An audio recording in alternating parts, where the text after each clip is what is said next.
Hello everyone, welcome again to MKS Biovision. आज हम लोग डीएनए रिप्लिकेशन इन यूकैरियोट्स का टर्मिनेशन पार्ट पढ़ेंगे। हम लोगों ने ऑलरेडी इनिशिएशन और इलोंगेशन का वीडियो डाल रखा है। इसका थर्ड पार्ट है, इसको पढ़ेंगे। इसके बाद हम लोग टीलोमियर रिप्लिकेशन के बारे में पढ़ेंगे। तो यूकैरियोट्स के मेनली ये 4 वीडियो आप लोगों को देखना चाहिए। खास करके टर्मिनेशन को समझने के लिए इनिशिएशन और इलोंगेशन का वीडियो अवश्य देखें आप। यहां हम देखते हैं कि ये लीनियर डीएनए है यूकैरियोट का, और इस डीएनए में मल्टीपल ओरिजिन साइट होते हैं। एआरएस ऑटोनोमसली रिप्लिकेटिंग रीजन, जो एटी रिच रीजन होता है, वो मल्टीपल साइट होता है, और ये एटी रिच साइट होता है। यही रिप्लिकेशन बबल का फॉर्मेशन होता है, यानी कि अनवाइंडिंग ऑफ डीएनए शुरू होता है। डीएनए स्ट्रैंड जैसे सेपरेट करता है, उसको हम रिप्लिकेशन बबल के नाम से जानते हैं। हर रिप्लिकेशन बबल में 2 फोर्क बनते हैं। जैसे यहां देखिए, एक फोर्क ये बन रहा है और एक फोर्क ये बन रहा है। तो इसी तरह से इसमें भी एक फोर्क ये बन रहा है, एक फोर्क ये बन रहा है, एक फोर्क ये। तो हर रिप्लिकेशन में बबल में 2 रिप्लिकेशन फोर्क बनते हैं, जो अपोजिट यूकैरियोटिक केस में सर्कुलर डीएनए होता है। कोलाई का हम डीएनए देखें तो वो सर्कुलर होता है, और उसमें एक साइट होता है, ओरिजिन साइट एक ही होता है, और टर्मिनेशन साइट भी एक ही होता है। टर्मिनेशन साइट भी एक ही होता है, जिसको हम टच साइट के नाम से जानते हैं, टर्मिनेशन साइट के नाम से जानते हैं। यहाँ टर्मिनेटर प्रोटीन आके इंटरलॉक कर जाता है एक दूसरे को, और यहाँ इसी जगह पे टर्मिनेशन होता है। लगभग इस सर्कुलर डीएनए के अपोजिट एंड पर, ओरी साइट के अपोजिट एंड साइट पे ये टर्मिनेशन होता है। ये यहाँ रिप्लिकेशन फोर्क, 2 रिप्लिकेशन फोर्क बनते हैं जो अपोजिट डायरेक्शन में मूव, और फाइनली यहाँ आके इसका टर्मिनेशन होता है। फोर्क मूव करेगा, जो फोर्क है रिप्लिकेशन फोर्क मूव करेगा, और फाइनली जाके यहाँ हम देखते हैं कि इस रिप्लिकेशन बबल का फोर्क ए, इस रिप्लिकेशन फोर्क बबल का फोर्क बी, यहाँ जाके ये समवेयर इन द मिडिल ये मर्ज कर जाता है। तो ये जहां मर्ज कर जाता है, यही टर्मिनेशन होता है।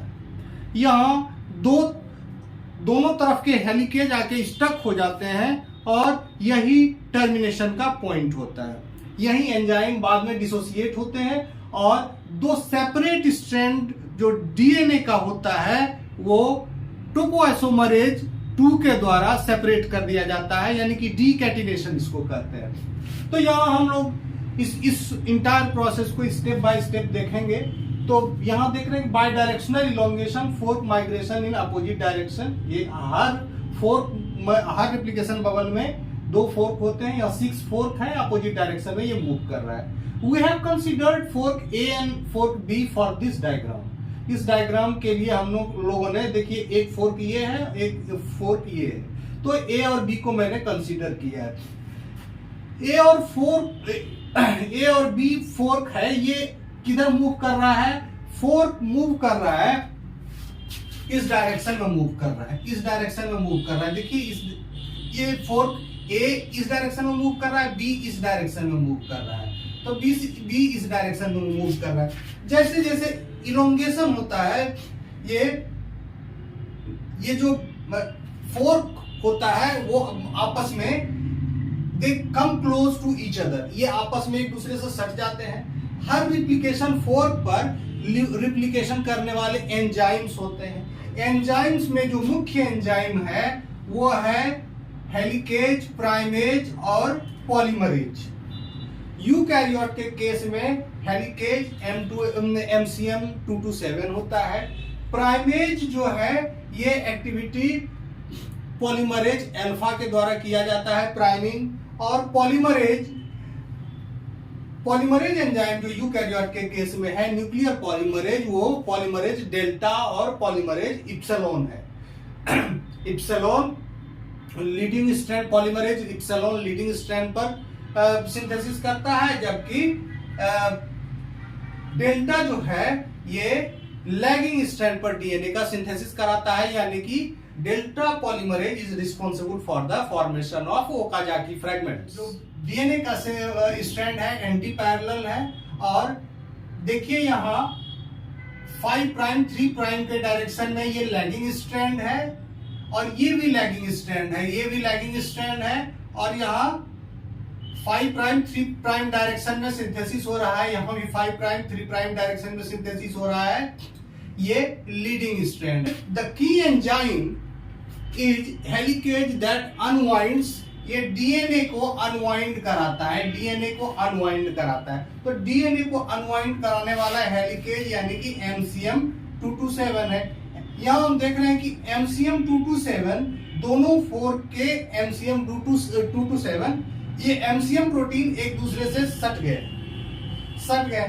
This is the site of termination. यहाँ हम देख रहे हैं कि जब जहां 2 हेलिक्स मिलता है वहीं टर्मिनेशन होता है। अब हेलिक्स में टर्मिनेशन के समय ये MCM 227 है, इसका जो 7 यूनिट है इसी का यूबिक्विटिनेशन होता है। जैसे ही 2 हेलिकेज आमने सामने आते हैं, they are identify this enzyme E3 ubiquitin ligase। ये E3 ubiquitin ligase जो एंजाइम है इसको आइडेंटिफाई करता है और इसका पॉली यूबिक्विटिनेशन करता है, यानी कि कई यूबिक्विटिन प्रोटीन इस पर ऐड कर दिए जाते हैं। Not a single protein, many proteins of ubiquitin are added to the K48 amino acid of this 7। ये जो 7 MCM है उसके K48 सब यूनिट एमिनो एसिड पर का, क्योंकि यूबिक्विटिनेशन हमेशा लाइसिन पर ही होता है, तो K48 इसका पोजीशन है, उसी पर यूबिक्विटिनेशन होता है। और पॉली यूबिक्विटिनेशन होता है, यानी कि कई यूबिक्विटिन प्रोटीन इससे ऐड हो जाते हैं। एक्चुअली जब पॉली यूबिक्विटिनेशन होता है तो किसी भी प्रोटीन यूबिक्विटिनेशन होता है तो such proteins are bound to degrade by proteasome. तो ये प्रोटियाजोम से इसका डिग्रेडेशन के लिए उसको they are license to be degraded by the proteasomes. लेकिन यहां क्या होता है कि इमीडिएटली MCM 227 का डिग्रेडेशन नहीं होता है। जैसे ही पॉली यूबिक्विटिनेशन होता है MCM का, तो poly ubiquitinated MCM is recognized by another protein P97। P97 along with velocine containing protein VCP forms a complex called P97 VCP separase complex. तो ये जो सेपरेज कॉम्प्लेक्स, ऐसे तो VCP प्रोटीन इनएक्टिव रहता है, लेकिन जैसे ही P97 इस पॉली यूबिक्विटिनेटेड MCM को आइडेंटिफाई करता है, दे फॉर्म्स ए कॉम्प्लेक्स, तो इसके साथ एक कॉम्प्लेक्स बना लेता है। तो ये जो कॉम्प्लेक्स है ये सेपरेज कॉम्प्लेक्स है। सेपरेज मतलब this complex is responsible for disassembly of repliosome bound to this fork।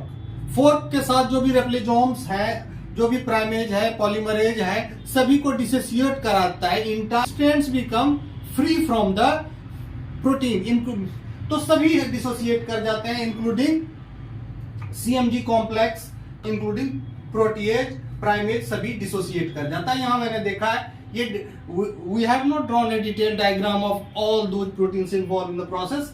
मैंने ऐसे ही दिखाया है कि यहां से ये सारे प्रोटीन हट जाते हैं। हटने के बाद अब देखिए इस तरह का स्ट्रक्चर हो जाता है। फर्दर स्ट्रैंड ये अभी भी सेपरेटेड नहीं है, ये एक दूसरे से अभी भी इंटरलॉक्ड है, सेपरेट नहीं हुआ है। इसको कहते हैं, ऐसे स्ट्रक्चर को क्या कहते हैं?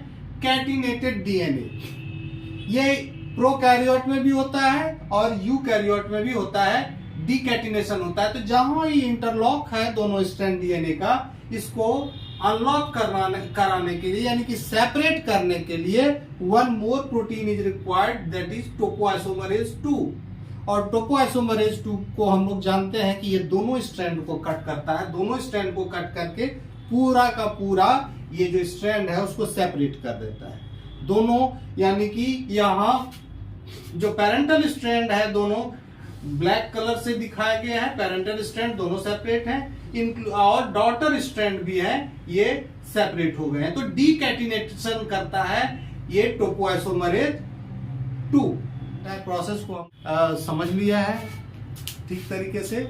और यदि कोई परेशानी आती है तो आप हमारे कमेंट बॉक्स में लिख सकते हैं। We will try to improve further, उसमें और इम्प्रूव करेंगे, और यदि कोई डिफिकल्टी है तो उसको रिजॉल्व करने का भी प्रयास करेंगे। ओके, थैंक यू, हमारे साथ बने रहिए। हमारे at least give a like to my video, share and subscribe it.